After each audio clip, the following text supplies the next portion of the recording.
It's only dangerous to stop insulin if your pancreas is not making insulin. So if your pancreas is not making insulin, you need insulin. So the stopping that might not be a good idea. How do you know? Well, that's why we do the C-peptide test. Remember C-peptide? That test tells how much of the insulin in your body is from your pancreas, because the insulin you're injecting doesn't make C-peptide, only your pancreas will make it. So when your pancreas makes insulin, it's extra long, and then you're in order to activate it, you have an enzyme that cuts off that C-peptide, and that just hangs around for a little while, and the insulin goes to work and does its work, but you have that extra one from your pancreas. So that's how you know if your pancreas is working. And so that's the next thing to do, is say, okay, I've got I'm injecting insulin down to 40. That's a decent amount, where now you can check your pancreas to see if you're making insulin. And if your pancreas is making insulin, then you can take next steps and get off that injection.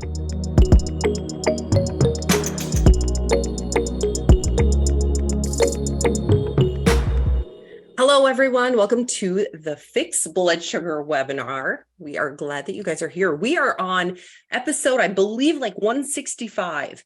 So we've been doing this for a while, and I'm really excited because we're bringing in some special guests. Some of you may know that my husband was on last week, and you may not have known that he even was a part of the Barton team, but today we have another special guest, and Dr. Saunders will be joining us shortly as well. But I want to go ahead and introduce you to Eric on our team. I'm going to let him introduce himself here in just a minute. I'm going to wait to make sure we have everything working properly here. One of the things I have to do is change the chat so you guys can chat with us. If you have questions that come up during our webinar, feel free to post those in the Q&A. That's just kind of the best place for us to manage those. And I'm going to make sure the chat's working. So say hello if you're on. Let us know where you're tuning in from. That's always a fun thing to know. And let us know if you've purchased the Diabetes Solution Kit. We like to know that.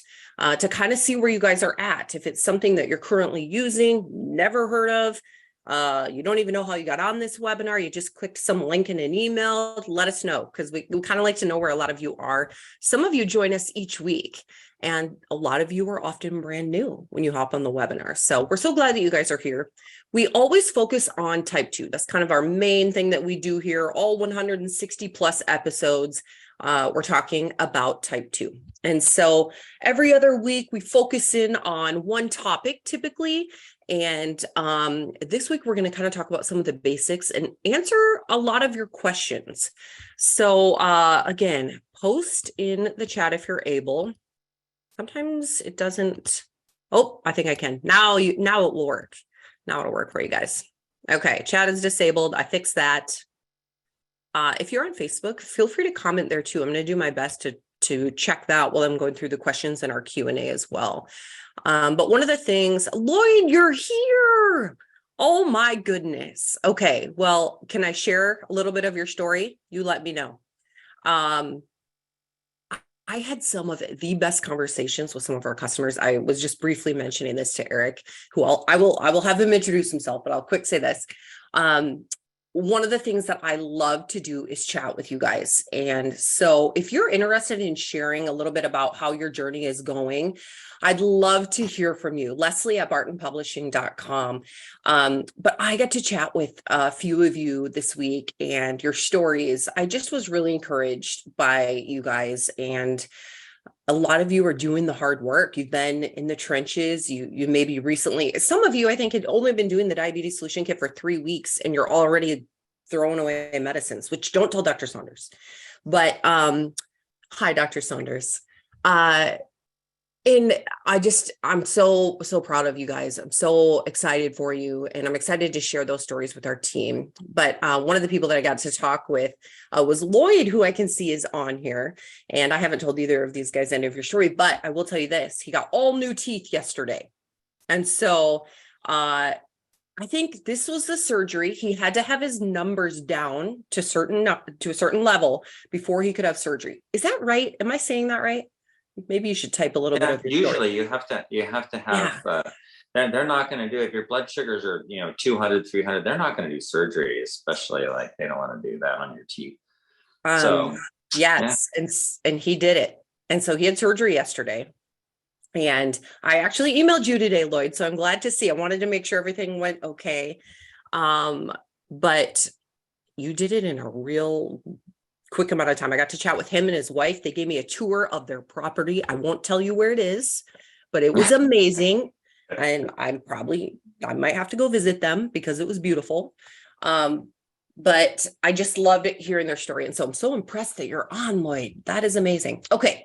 All right. Back to what I said we were going to do. Welcome, Dr. Saunders. We're so glad that you are here. I'm going to have Eric from our team introduce himself, kind of give you an idea of, how long he's been with the team, what he does. And yeah, take it away, Eric. Hey, thanks, Leslie. So I've been on before. So some of you have been around for a while. I know this is a support group for a lot of you to come back to every week and get inspired and educated. I'm Eric, handle the marketing for Barton. Been on the team for almost a year now. And yeah, just love the Barton team. Feel bad that Joe couldn't be here today. So actually, I brought a surprise. I'm sure Leslie could tell what's coming here by looking at the collar. Whoa. Okay. So we're going to get the rest of the team here. You know this guy. He's on pretty much every week. But this guy right now, Leslie's husband, doing a little masterminding in Austin, Texas. So I'm filling in. Happy to be here. Going to be kind of a mouse in the corner. But yeah, just want to say thank you to all of our customers. We do all of this for you. The mission at Barton is to deliver hope and healing. We want to help people more. And the webinar has been a really big way for us to find out how we can help you. So don't be afraid to ask your questions, get them out there, even if we don't have time to get to them all on the webinar. We are reading them, considering them, trying to find solutions to all of it. Our fearless leader, Dr. Saunders, really does an amazing job of paving the way on that with all of his wisdom. So with that, I'm going to mute myself and let you talk to the guy you came here to talk to. Awesome. Thank you so much, Eric. And Eric is on our leadership team too. So that's kind of the goal. I mentioned this on the last webinar, is to have some of our team members. You guys you've probably seen quite a few of them, but our team is actually probably smaller than you think. And we are small, but we're mighty, right? Like we do a lot of stuff. And so, and we have other people, that are maybe not on full time that work with us as well, but they all are going to be hopping on and just kind of getting a feel for what happens on the webinars. They want to learn from Dr. Saunders, just like you guys are. They want to hear your stories. And this is a really good place to do that. This is kind of this is our favorite part of the week, right? I was mentioning that I got to chat with a lot of you, and a lot of you have given us feedback that this webinar is where you go for information, for support, and for hope. And that was one of the biggest things that I heard this week in chatting with a lot of you was, when you get a diagnosis or you're not feeling well, you can kind of go to some dark places. But a lot of you have said that in a short amount of time, just making some little changes has given you hope that you can do this, that you can change your health, and that you can live better. And so that's what we love about Dr. Saunders, is that's what he wants for you. That's what he gives to his patients that come in to see him. And that's what we're excited to share. So with that being said, Dr. Saunders, welcome back. Would you mind giving us a disclaimer and telling us why it's important to do that? Okay. So the disclaimer is that the information that you get here may not be for you specifically. That it's general information, but the application will depend on whether you need that or not. So how do you know if you need it? Well, you need to work with somebody, or maybe ask questions or find out if that fits your situation or not. So sometimes you have to work with a professional and say, hey, do I have type 1 or type 2? And they go, well, you probably have type 2. Well, how can we find out for sure? Well, let's do the hemoglobin A1C test and the C-peptide test and the insulin test and the sugar test.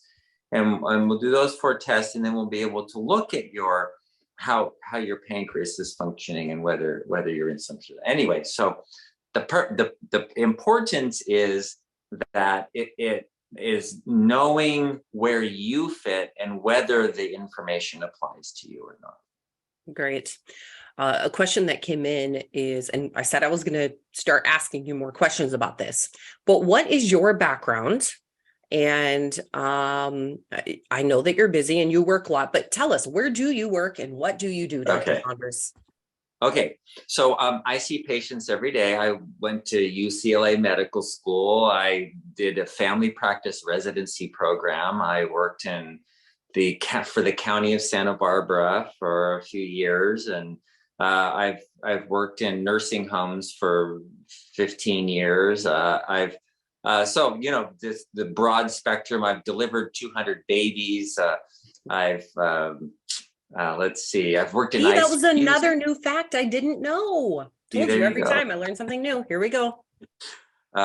So I used to own an urgent care. So I did urgent care work for a long time, and we had an X-ray. I was a X-ray tech supervisor. So I've been around the block a few times in different ways. And so what I do now, though, is I see patients. Every patient I have at least an hour with, and what I do, instead of using drugs to treat the symptoms of illness, I look for the root cause of why things happen. So I don't just work with diabetes. I have people with thyroid problems. I had someone the other day with Wilson's disease. I've never found a case of Wilson's disease. That's a copper overload in the liver. I have people with irritable bowel syndrome and inflammatory bowel disease and migraine headaches and all kinds of things. And the purpose is, instead of just saying, oh, you have a migraine headache, here, take a pill and that'll relieve your headache. What happens when I get another one? Well, then you take another pill. And then what happens when I get another? Then you take another pill. Where's the end of that? Well, there's no end until somebody asks the question, why do you get migraine headaches? And if it's a hormone imbalance, then we fix that and you never get another migraine. Well, what if it's a magnesium deficiency? Well, we fix that and then you never get another migraine. What if it's a thyroid or adrenal problem? Well, we fix that and you never get another headache. So the idea is that if you take away the root cause, then the symptoms go away and medications become unnecessary. So that's where we are today in our the basics of diabetes. You go to a doctor and the doctor says, oh, you have diabetes. Probably type 2. We didn't test, but we assume that's what it is. So we're going to give you these medications. What does the medication do? Well, it relieves one of your symptoms, just one. It lowers the blood sugar. Well, what does that do? Well, it just lowers the blood sugar. That's all. So you have a better blood sugar. But does it decrease my risk of getting Alzheimer's? No, not at all. Does that decrease my risk of getting kidney failure and going on dialysis? No, not at all. Does that decrease my risk of getting an amputation of my feet? No, not at all. It just lowers your blood sugar. That's all. That's all you get from the drugs. In fact, one of the larger studies called the UKPDS, United Kingdom Diabetes Study. I don't know what the P is for. This is an old one. This was done like in the 1980s, 1990s. This old study. It showed that people who took the medications for blood sugar and blood pressure, the heart medications for cholesterol. They had better blood sugar. Their blood sugar really went down.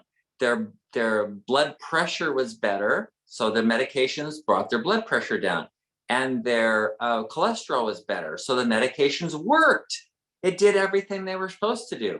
The problem was they had more Alzheimer's, they had more heart disease, they had more amputations, and they were more likely to go on dialysis by 12%.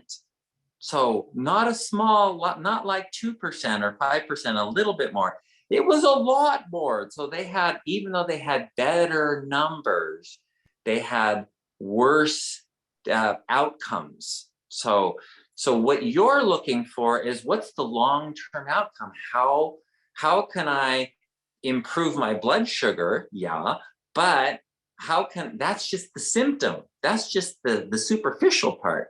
You want to go deep underneath there and go, why am I getting high blood sugars?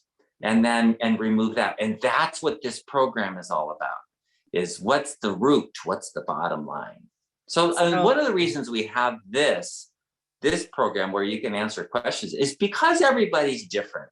And you go, wait, but my problem is this. And we've had people that we've told on this program and say, well, you know what? Our program is not the right one for you. You need to buy this book and go on someone else's program. And why? Because people are different. People just are different.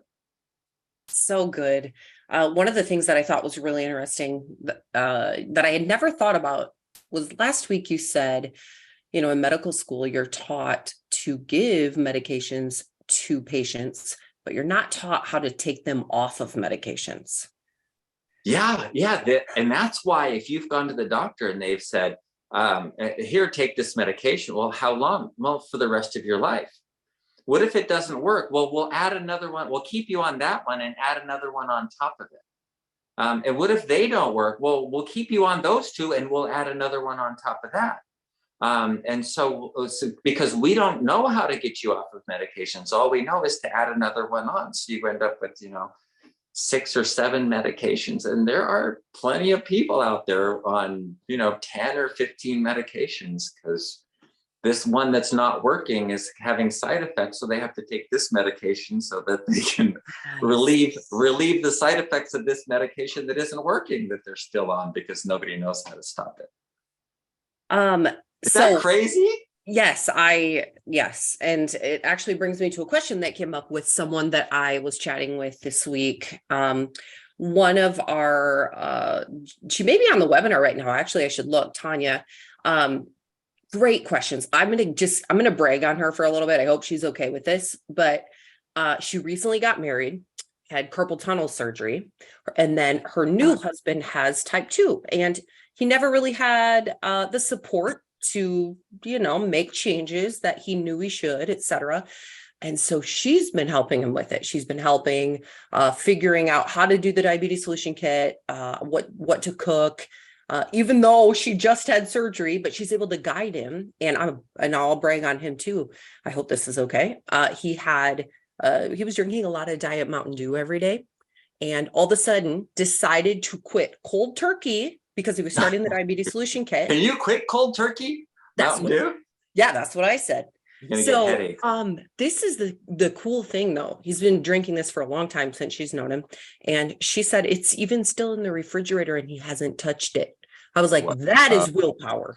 That is. But anyway, she is amazing. She is like, I said, I shouldn't even probably mention your name to anybody even on the webinar, because everyone's going to want to hire you to live in their homes to take care of them. But anyway, she had some questions, and great questions. So her husband was on Trulicity.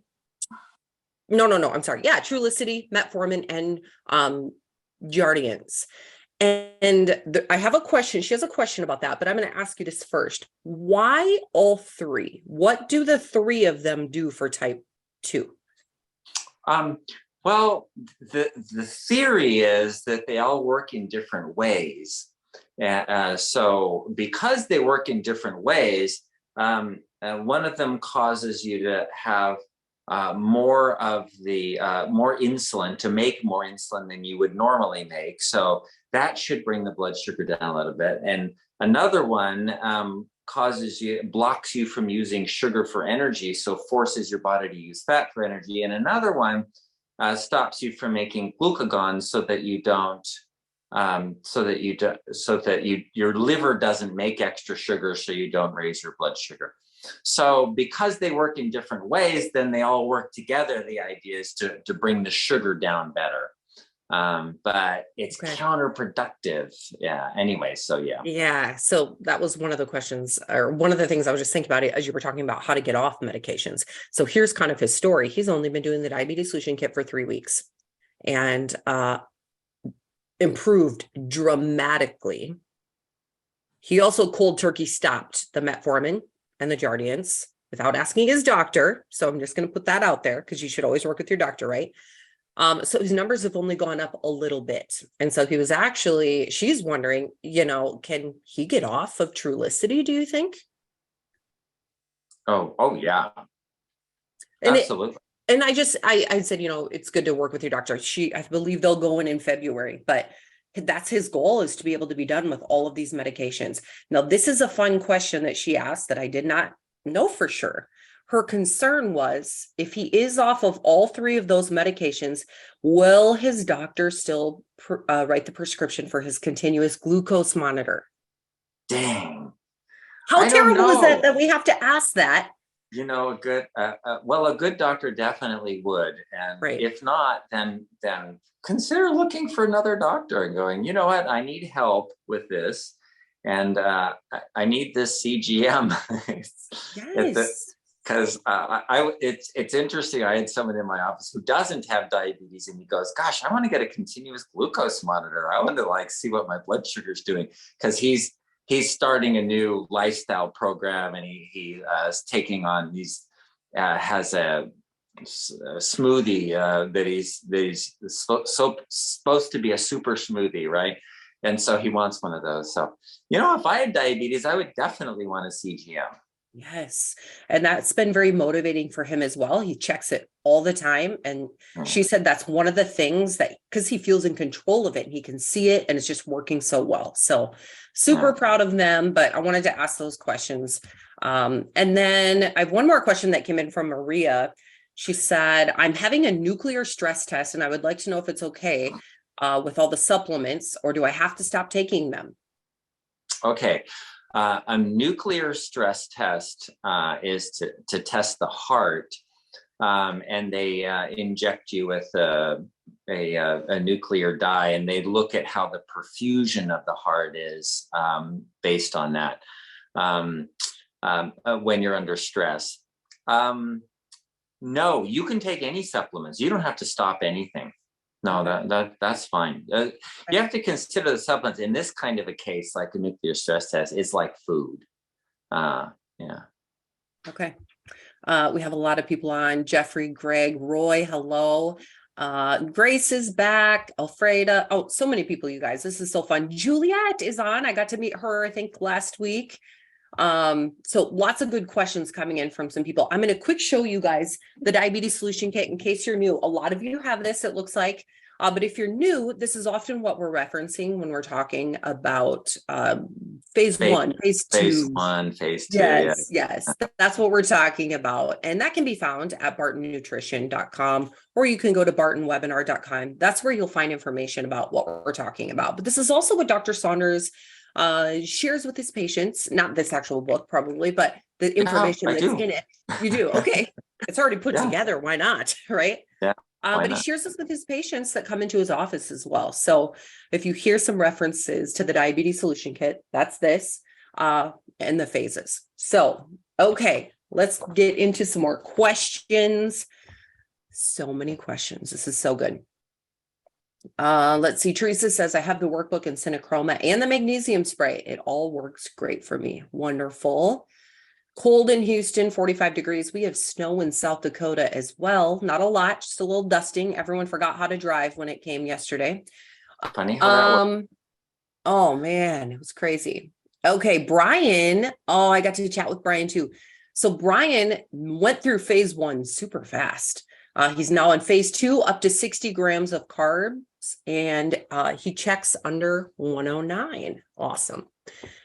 Okay. I had a bunch of questions here and I lost them because I went back and saw all my friends hopped on here. So, okay. If one's iodine is fine from blood work, what does the iodine supplement do for you? Okay.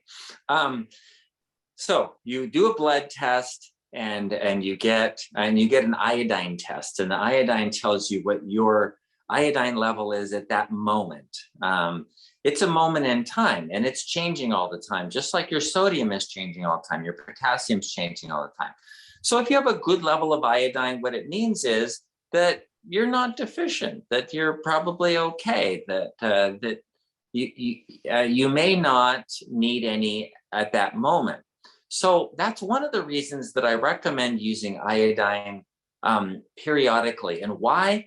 Just because I don't test everybody for iodine, and most people are deficient in iodine. Well, how do we know that? Well, the research has shown that from 100 years ago. Why did they put iodine in the salt in the first place?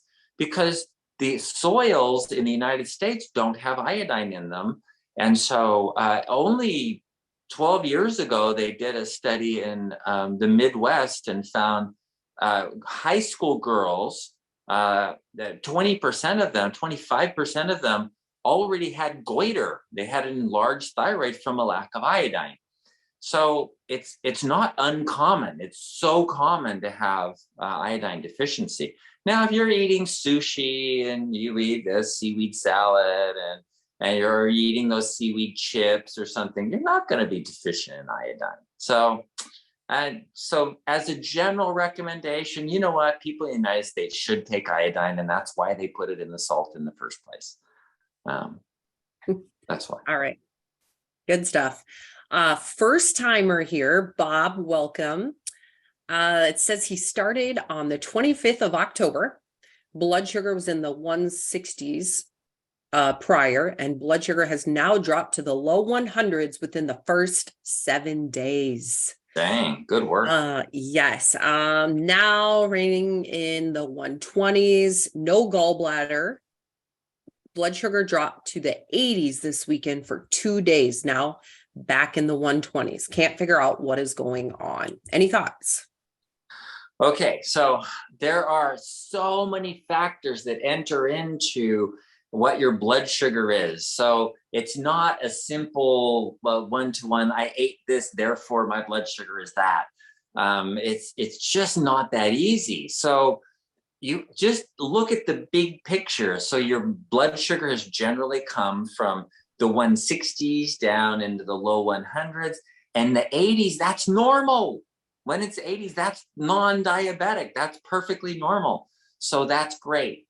But it doesn't mean it's always going to be like that, because, well, you're going to eat different things. Yeah, that's part of it. But you're also going to be different stressors. Well, if you didn't sleep as much that night, then you're going to have more cortisol, which is going to cause you to be insulin resistant, which is going to make your blood sugar go up. There are so many factors involved in that. Don't look at the minute to minute, oh, what did I eat here cause this? I mean, it'll give you a general idea. If you eat a mango and your blood sugar goes up to 300 and you go, I guess I shouldn't eat mangoes, and every time I eat a mango, my blood sugar goes up to 300, or something like that.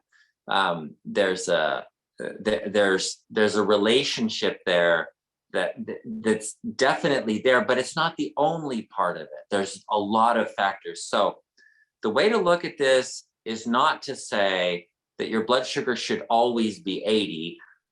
Okay, that's an ideal, but give it time. Give it time to be generally come down to more in the 80s. Yeah, I mean, he hasn't even been on this for a month yet. That's amazing. Good work. Keep it up, Bob, and keep in touch with us. Let us know how you're doing. You can email me to leslie@bartonpublishing.com. Okay, Gloria is asking, speaking of mangoes, Are green smoothies good for you with added fruit like mango and apples? Okay. We made it as simple as possible in phase one. Stick to phase one. And if you take one apple, you've pretty much used up your allotment for and mangoes are worse. Mangoes, the tropical fruits like mangoes and pineapple, they have a lot more sugar in them. They tend to be really high in sugar. So if you're on phase one, just stick to the program. And so, yeah, smoothies are great in a way. They have fiber in them. They have vitamins in them. But if you put a lot of fruit in there, they're going to have a lot of sugar too. And that's going to be outside of your program. So stay with the program. That's the best. And if you're not familiar with the Diabetes Solution Kit, phase one, not to scare you by telling you this, but phase one, you are really limiting your carbs. So it's 20 grams of net carbs. I did have someone that I was chatting with who was doing 20 grams, not net. And I was like, you're really going for it. Good job. But you might get to 20 carbs by eating one mango, just like Dr. Saunders said. So that's kind of what he's referencing when he's talking about phase one. And there are a lot of really good recipes. I got a lot of good feedback this week from people who are taking peppers and cooking eggs in them, and just a lot of really good stuff in here. So all the information you need is here if you haven't started that. I'll just leave it at that. Okay. Oh, yeah. I'm sure most people know what that means, but with taking fiber out of that count, how many grams of fiber, Dr. Saunders, would you recommend in a day? Can you get too much, or would you just know that because you're running to the bathroom too often?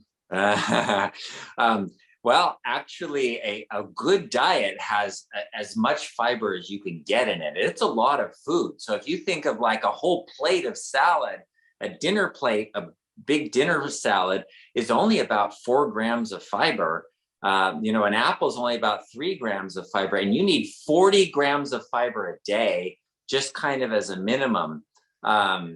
People who live in places where they're gathering food, for example, where they don't have any processed food, they can eat upwards of 80 grams of fiber a day. And it's actually better for you. They find in their intestines, in their colon, they have a broader breadth of bacteria, different types of bacteria, which gives resilience and improves immune function and decreases inflammation. So yeah, that good question. The fiber, eat all the fiber you can. There's no limit. That's a carbohydrate, but all the fiber you can, no limit. And then the simple sugars, glucose, fructose, sucrose, all those oses, limit those. In the Diabetes Solution Kit, there are some free foods as well. So you won't be starving. Some of those are really good fibrous foods. Actually, you know what? I was just thinking about cucumbers, but I'm pretty sure Dr. Saunders informed us that cucumbers are a fruit. Is that right? They are a fruit. Yeah. That was new to me. Did not know that. Has seeds on the inside, so I suppose that's why. Yeah. Always learning. Okay. Speaking of fiber, we have Robert here is asking, what is the correct dosage for fiber greens powder? 1 capful, 2 capfuls before eating, after, morning or night? And Robert says, how soon should I expect results? Still doing the low carb diet. Okay. So as far as the fiber greens, I just use one a day in water, mix it up, drink it down. Then that's pretty easy. And how soon should you expect results? That depends. That's a great question. I hope everybody listens to this, because Leslie just told us about one guy, 7 days, his blood sugar's from 160 down to 80. It's like, wow, right? Okay. Not everybody has that. And it depends on how much insulin resistance you have, The cells fill up with sugar, and some people, it's going to take a while to use up that sugar before they start making more insulin receptors so that you can become insulin sensitive again.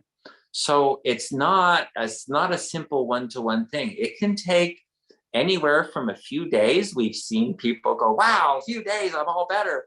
Other people, 6 months, they're coming back and saying, gosh, my blood sugar came down to 120. Why won't it go down to 80?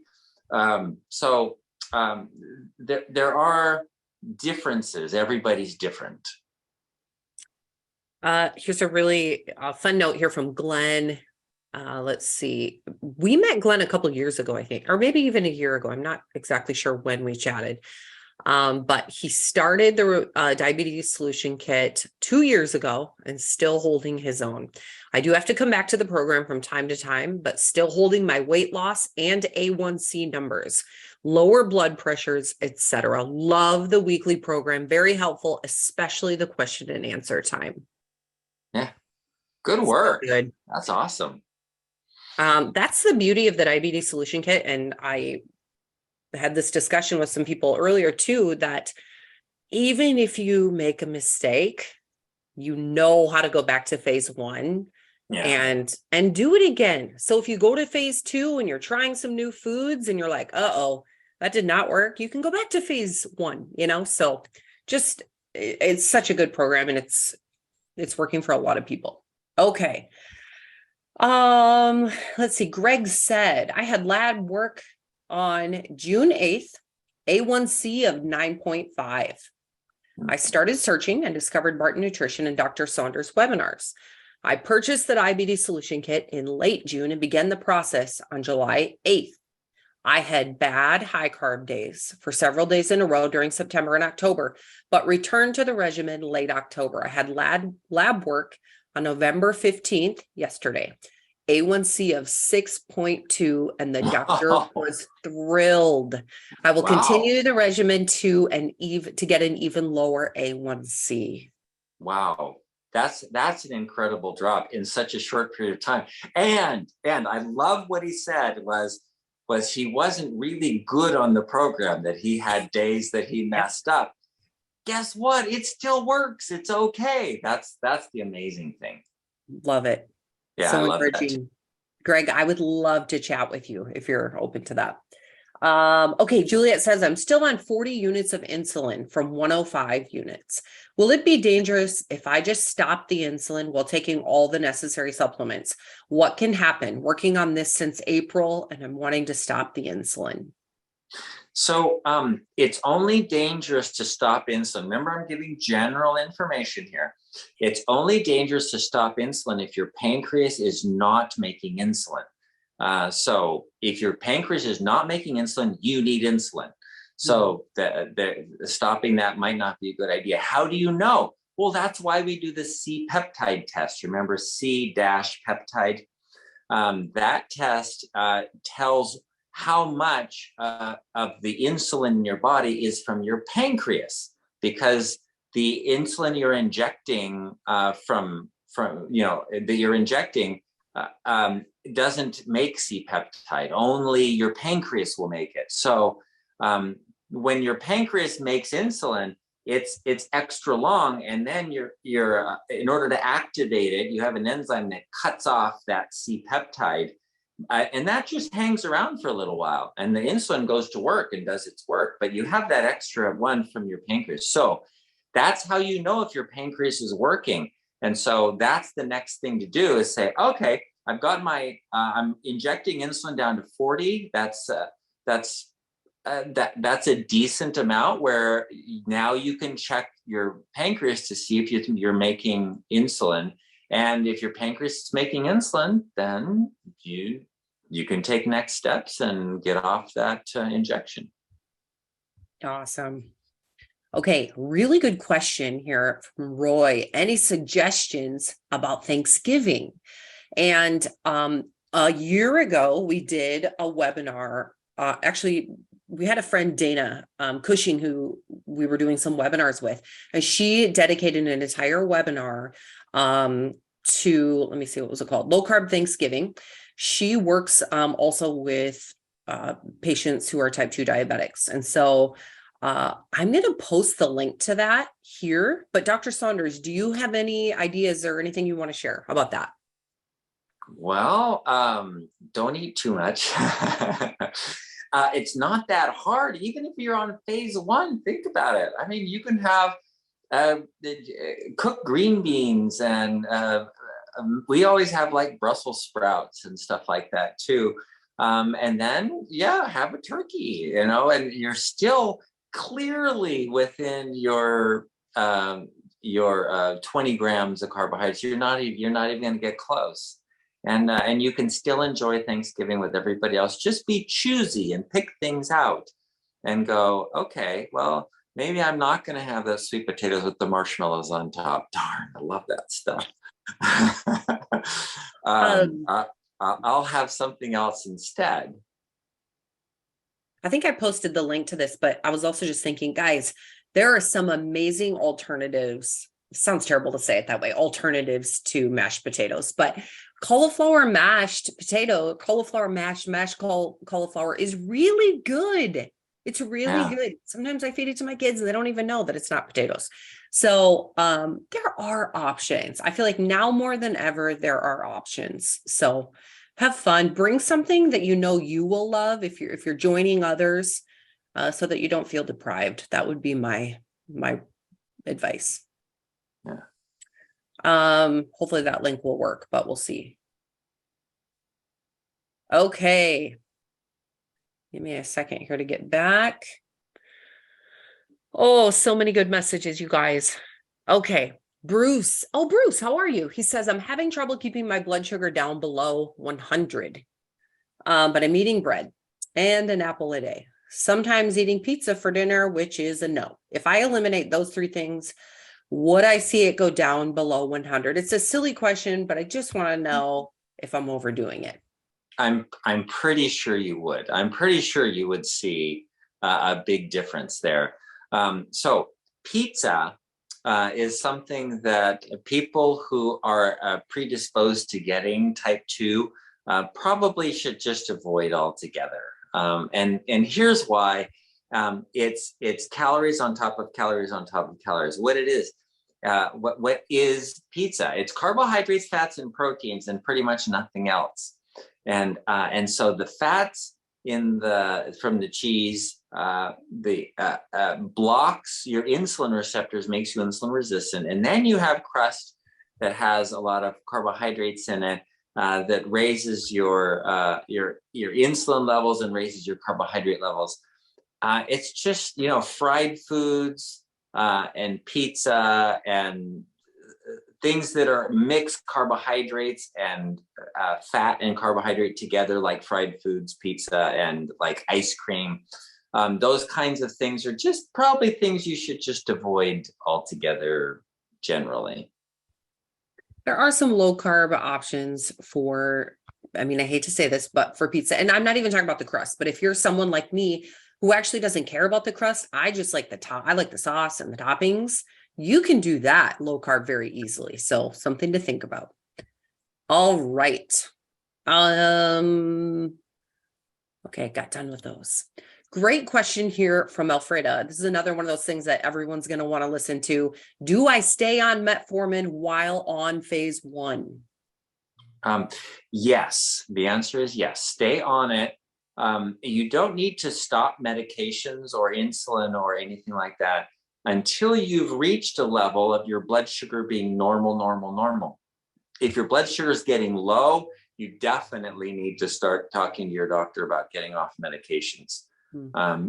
And sometimes you have to explain to your doctor, because the doctor's going to be like, well, I don't know what to do. What do I do? Because we're not taught how to stop a medication. We tell people, or we're told to tell people, here's a medication, you'll be on this for the rest of your life. And that's all. So what happens? Well, you just explain to the doctor, look, my blood sugar's getting low and I'm really worried about hypoglycemia. That which medication should I stop first? And that's a really, because then they just have to pick one of them, and then you've given them a simple thing to do that they can do. That's good.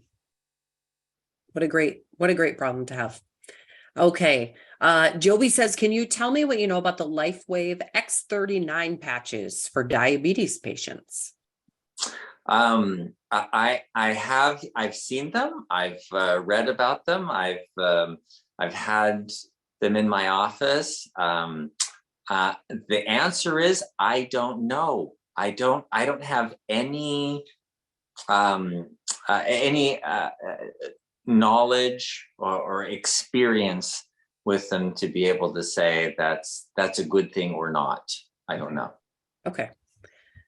Let's see. I like this question from Roy. Well, we kind of talked about Thanksgiving, but he's wondering, should I avoid honey baked hams? Yeah, sugar cured hams of any kind. Okay, so I think, like, if you eat the ham, it's okay. They have like the sauce. The honey baked ham has that sauce that you pour over the top of it. That it's sugar and spices is what it is, which is great.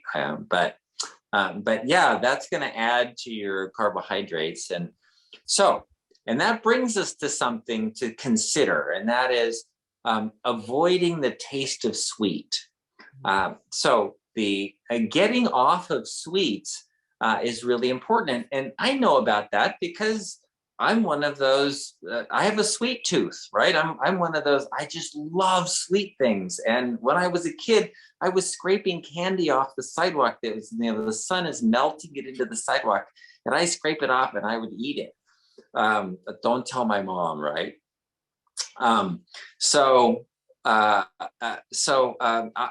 I had to, and then I would eat sweets later on when I grew up. I was like, hey, I can buy anything I want. And I would have a pack of Skittles in my car, and I'd just be popping Skittles. And after a while, I thought, gee, they're not really good for you. So I switched to raisins, and then I go, well, they're still sweet too, right? That's just sugar too. So then I switched to almonds, and I go, well, almonds still have a little bit of carb. They're better. So then I kind of alternated between almonds and those little baby carrots. So that transition took a long time. It's not something that, well, some of you are just amazing. I am just awed by how some of you just like today we talked about getting off the Mountain Dew. The can is still in the refrigerator. And this is someone who had like a habit of Mountain Dew on a daily basis. And now the can is still in the refrigerator and he hasn't touched it. I'm amazed by those people because I don't have that kind of willpower. So what I've had to do, and I think the best way to look at this, is to switch out your sweets for different things like nuts and baby carrots and cucumbers, and have stuff like, take from the free food stuff that you can munch on, and I found that works. If I have something there, then when I'm craving, then I could just have some nuts and I'm good. Good stuff. Sugar's hard. It's hard. It's addictive, and I'm one of those. I'm pretty sure my daughter can smell it in our house if there's sugar. She knows it's there, and she'll look everywhere until she finds it. So I know. Okay. I got to chat with Mel this week, and she just texted in. She said, fantastic program, a real lifesaver for me. I lost 20 pounds in 2 weeks, and my A1C is around 6 from 10. Wow. I know. Wow, in 2 weeks? I know. Jeez. I'm not making this stuff up, guys. Everyone has to type their own stuff. It's not me making this stuff up. So you can see it. Off blood pressure pills and water pills. My goal is to get off of Jardians. Thank you all so much. The support is fantastic. So I love chatting with her. She was so fun. Hopefully we can share some more of these stories with you guys because they're just so encouraging. Okay. Rosalind says, Dr. Saunders, I had labs done 2 weeks ago and they all came back in the green except for my blood sugar. I'm taking epidurals to relieve pain. The steroids, I believe, are increasing my weight. I'm not eating anything crazy. I'm eating more vegan style meals. Could it be that the shots and pain is causing my sugar to be somewhat elevated? I had gotten it down at one point to readings between 98 and 116. Now it's back up to 140 to 160. Is there anything I could do to change my course? I'm on Triceba and Ozempic weekly. Okay, I'm sorry that, you're in a really hard position because having those injections, steroid injections, steroids are stress hormones. Stress hormones we were talking about earlier raise your blood sugar by making you insulin resistant, and they cause you to put on weight, because when you get insulin resistant, your fat cells don't get insulin resistant, and this insulin tells the fat cells make more fat. So this snowballs really easily. Why? Because you put on more fat, and then you're more insulin resistant because you have more fat, and then your insulin goes up, and then you put on more fat, and then where's the end of? There's no end of that cycle. So being on those steroids is really hard. So you're in a really, really hard situation, and so here's what I think. I think if you just do phase one, just stay with phase one, because I know it gives you carb cravings, especially. That's what those hormones do. And yes, they're just injecting it into your back, and you think, oh, it just stays there. No, it doesn't. When they inject it in there, it goes into your blood. It suppresses your adrenal glands. It does all of the damage that steroids do. So it's a very difficult thing that you have to deal with. And it's, I don't know how you're going to do it, but if you can just stay on phase one and go, okay, 20 grams of carbs a day, that's all I'm going to do, and stick with that, I think then you won't gain weight as easily, because you're not going to make as much insulin, because you won't be taking in enough sugar to raise your insulin levels. So I think that will help the most. Okay.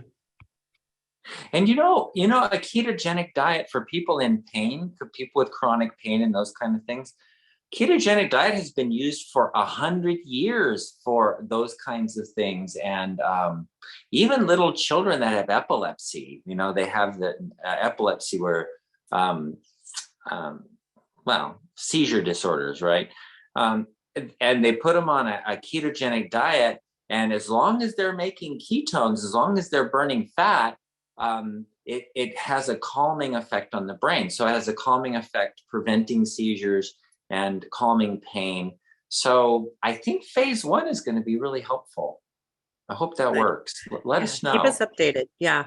Rosalind, I think you're usually on Facebook, so feel free to comment there, or you can email me, Leslie@bartonpublishing.com.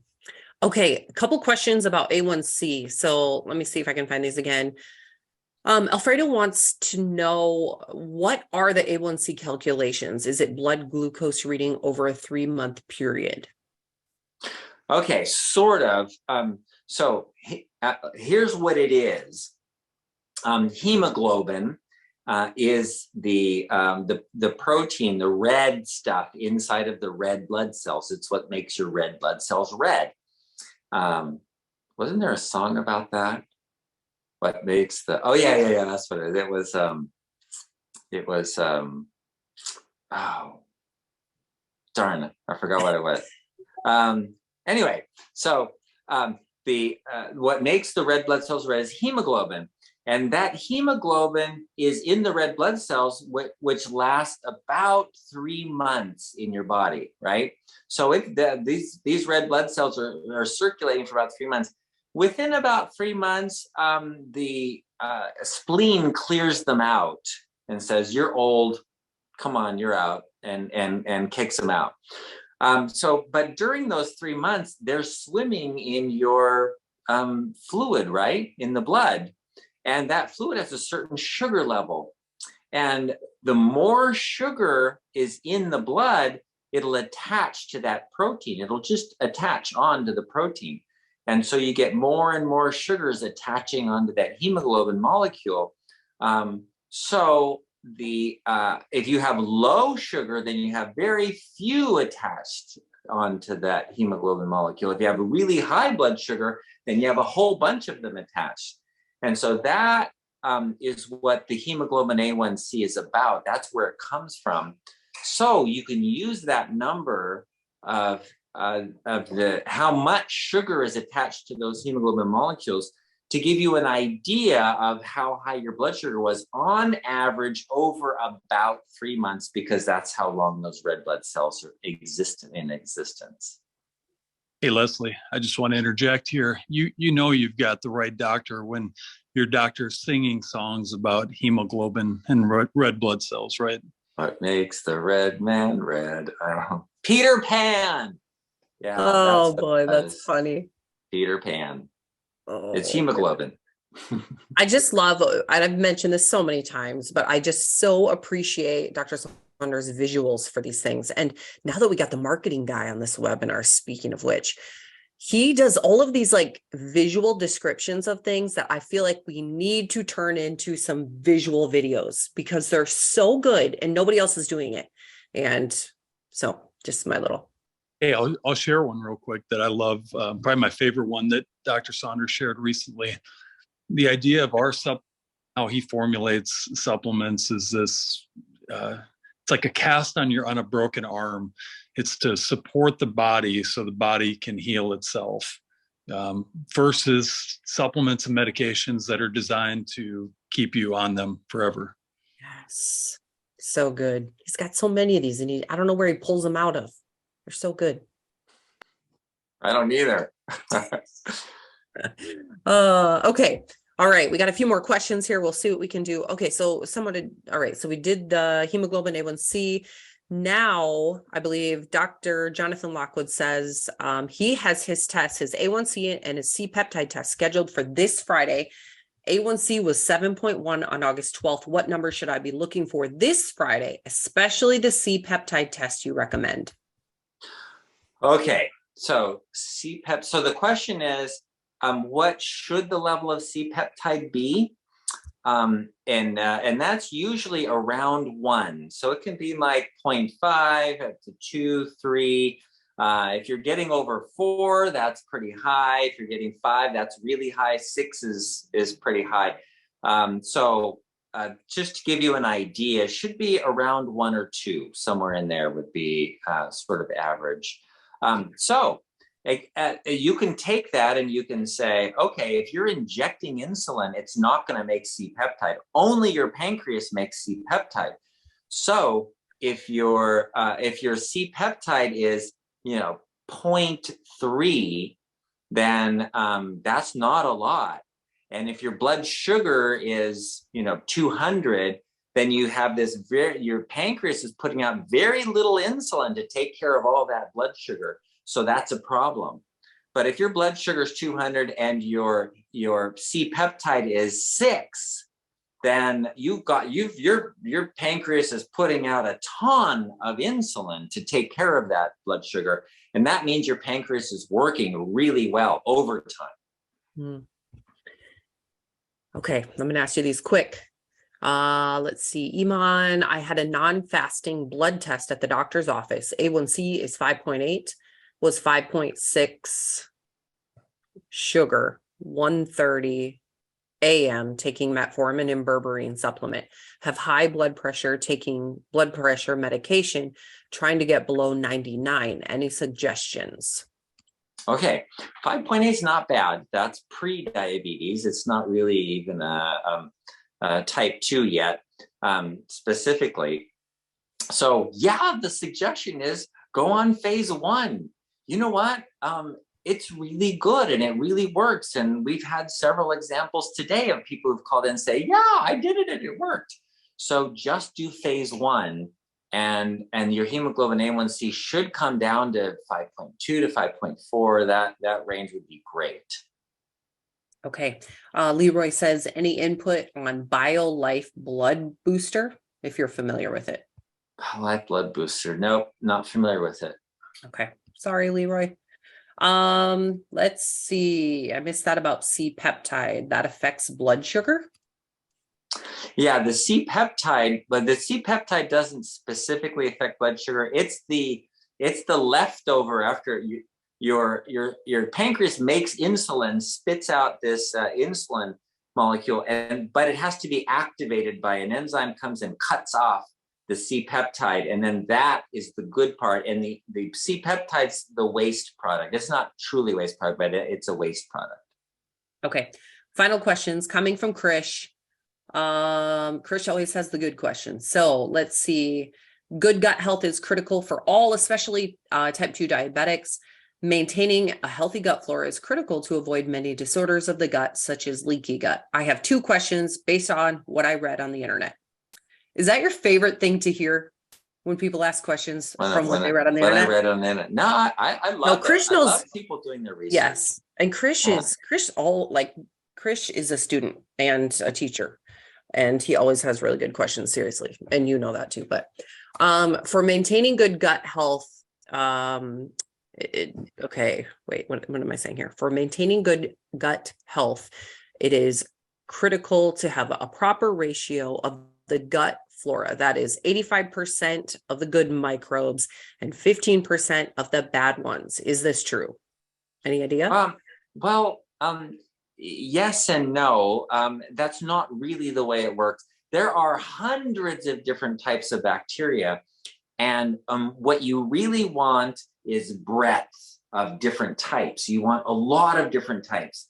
So if you're eating the same thing every day, you're getting like all you get is like benefiber or something. It's the only type of fiber you're feeding those bacteria. Then you're getting a whole bunch of this one, but not very much of the other ones. What happens when something damages the one? Well, then you're left open to creating problems in the intestines. So what you want is breadth, a lot of different types. And the way to do that is by feeding them a lot of different types of fiber. So, sometimes you're going to have broccoli, and sometimes you're going to have spinach, and sometimes you're going to have fruit, and sometimes you're going to have an avocado, and then sometimes you're going to have jicama, and mushrooms are actually really important for a type of fiber. So as you're eating a lot of different types of fiber, you're getting different types of bacteria. That's the healthy gut flora. The healthiest gut flora is less of a lot of different types than, more of one type. Okay, this is good. Okay. You get to go be with your patients. Thank you again. Yeah. See you next week, Dr. Saunders. Okay. See you next week. And all of you hanging out here, thank you so much for joining. I think we got through most of the questions. I think we have one left actually here from Bruce. Should I cut out C-peptide supplements? That I don't know, but we can ask that next week. And make sure you guys join us next week. Thank you, Eric, for hopping on here with us. This has been fun. You know what? I just remembered something I forgot to mention. If you go to bartonnutrition.com, you can use the code webinar25 for 25% off all of our supplements. So be sure to do that. But Barton Webinar will also take you to the information about our webinars, our top 10 questions that people ask, a link to our YouTube channel where you can see all of our past webinars and do searches there for maybe specific topics that you're interested in learning about. I think that's it. Anything else from you, Eric? No, thanks for letting me sit in.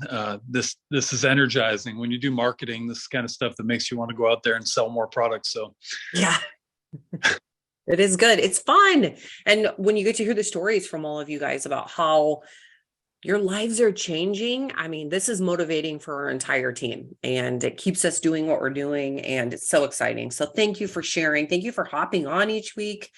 And again, if you're interested in sharing more about your personal story, I'd love to hear from you. Leslie@bartonpublishing.com. So I think with that, we'll see you guys next week. Invite a friend. Bye, guys.